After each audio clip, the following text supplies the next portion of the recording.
This is San Diego News Daily. I'm Monica Dean. Let's get right into your top local stories. A heartbreaking story out of City Heights where a 6-year-old boy has died after being hit by a car, and the search is underway to find that driver who then sped away from the scene. This happened around 7 p.m. Saturday night near University Avenue and 54th Street. The boy was crossing the street with his mother. People who live nearby say it's not unusual for people to take a shortcut across the median to get to the grocery store and other nearby businesses instead of walking to the traffic lights at 54th. But some say cars usually travel fast through that area, and they've had concerns about safety there for years. Something should have been done a long time ago, but it never was, so this is the result. And as long as they keep neglecting it, the same thing is going to happen over and over and over again. The witness who saw the car speed away described the vehicle as possibly an older model 2-door Honda Civic. Anyone with information is asked to call San Diego Police. Tonight, La Mesa police will remember Officer Lauren Craven, who died 1 week ago on the 8 freeway. Investigators say a suspected DUI driver crashed into her while she was helping people involved in another crash. La Mesa's police chief talked about Craven's commitment to serve at a memorial fundraiser last week. Just from the day I pinned the badge on her and the smile that was on her face, even in the interviews. She's an amazing person. She's an amazing police officer, so dedicated and loving to this community. Officer Craven is the first La Mesa police officer to die in the line of duty. Tonight's vigil takes place at 6:30 outside La Mesa Police Department headquarters. And tomorrow morning at 10 a.m., a funeral procession and memorial service will be held in her honor, ending at Skyline Church in La Mesa.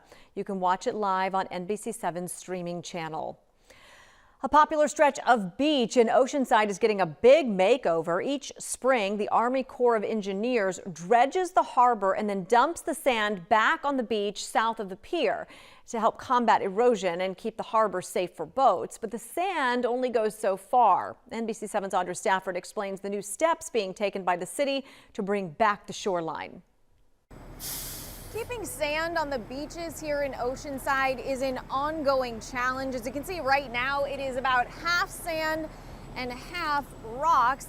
The city is constantly working to replenish it, and thankfully that process just got a little easier. Adding 2,000 cubic yards of sand to the beach isn't an easy process. First, after testing sand from a dredging project in Encinitas and the construction site for what is now Front Wave Arena, the city stockpiled it until the busy tourist season was over. The City of Oceanside's Coastal Zone Administrator says they chose the area near Tyson Street Park because it hasn't been replenished in more than a decade. This is an absolutely great spot to be bringing your family down and getting out into the water, and what we want to have is really safe access into the water, and then we want it to be suitable for everyone who can come to the ocean. And Timberlake says while it's still a challenging process, a new permit from the state and federal government is making things a little easier. From Oceanside, I'm Audra Stafford, NBC7. The project is expected to take 4 to 5 days to complete, and it may be beach weather by midweek. Here's Chief Meteorologist Sheena Parveen with a look at our forecast. Hi there. As we head through the afternoon, seasonable highs today. Sunny for the inland valleys, upper 70s to near 80. For the coast, about the mid to low 70s. Mountains will start to see an east wind. We have Santa Ana conditions developing. Mountains will be in the mid 70s. For tomorrow, for the inland valleys, we're going to warm up about 10 degrees compared to today. That'll put us 10 degrees above normal, near 90. Wednesday is going to be the hottest. It's also going to be we're going to have an elevated fire threat because of those Santa Ana conditions. So Wednesday inland mid 90s, Thursday near 90, Friday for Halloween, we start to see that come to an end. Your 10 days coming up. Thank you.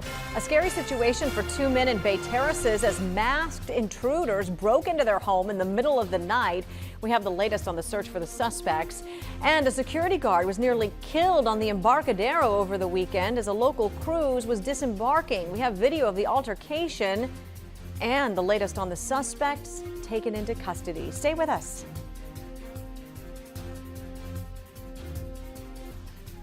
You count on the NBC7 team to kick off your day. I'm Stephen Luke alongside Marianne Cushi. And help prepare you for the unexpected. So weather alert this morning. You count on updates on the big stories in our community. This is a story we have been covering for weeks now. And seeing their impact on your life. Tariffs are a major issue for San Diego. This is going to impact me directly. You count on solutions for the day ahead. And we have lots to tell you about. Because you need to make the most of your mornings. This is coverage you count on, only on NBC7.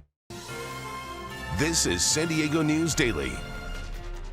I'm Monica Dean. Welcome back. A security guard is recovering in the hospital after being involved in some kind of fight along the Embarcadero.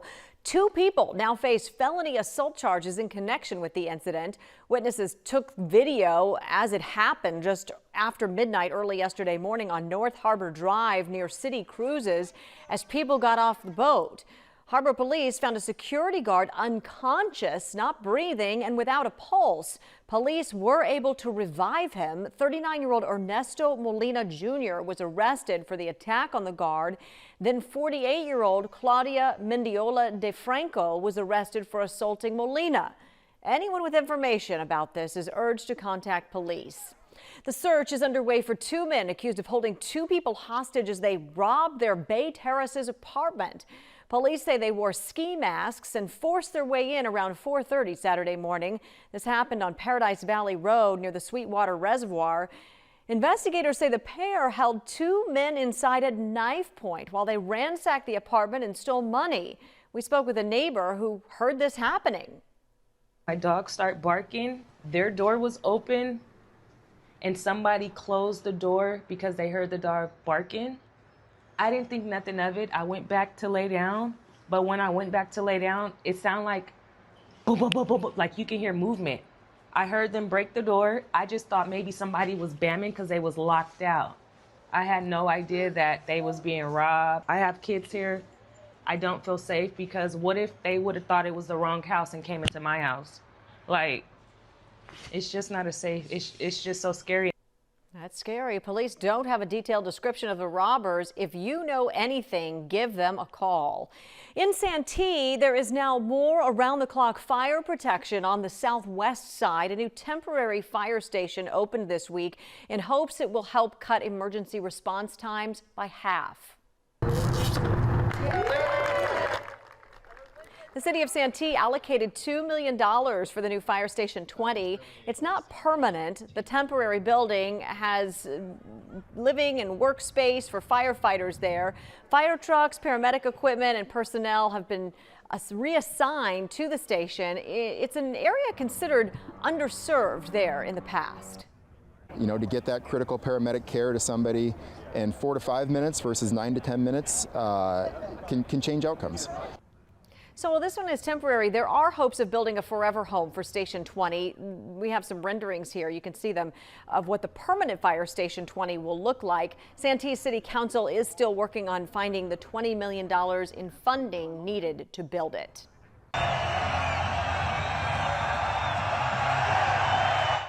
Oh, look at that. San Diego FC is celebrating their first ever playoff victory. They beat Portland 2-1 last night.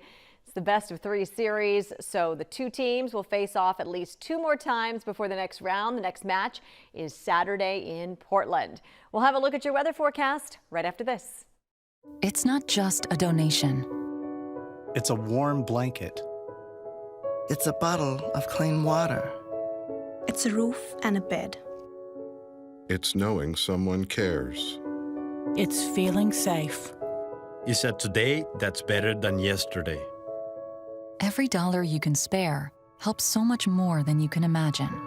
Donate now to help people affected by the 2025 California wildfires. Your support is urgently needed. Hi there, I'm NBC7 meteorologist Sheena Parveen. For today, seasonable highs, upper 70s inland, mid to low 70s at the coast, mountains mid 70s, deserts near 90. We have a heat advisory tomorrow for the inland valleys and foothills, also for Wednesday because of Santa Ana conditions. So elevated fire threat around here over the next few days. It is going to be a brief Santa Ana, not lasting long and ending before Halloween, so that's good news. So Wednesday is going to be the hottest, the coast mid 80s, for the inland valleys mid 90s. The weekend ahead not bad, and then we cool down into next week. All right, thank you, Sheena. More coverage you count on at NBC7.com. Thanks for watching.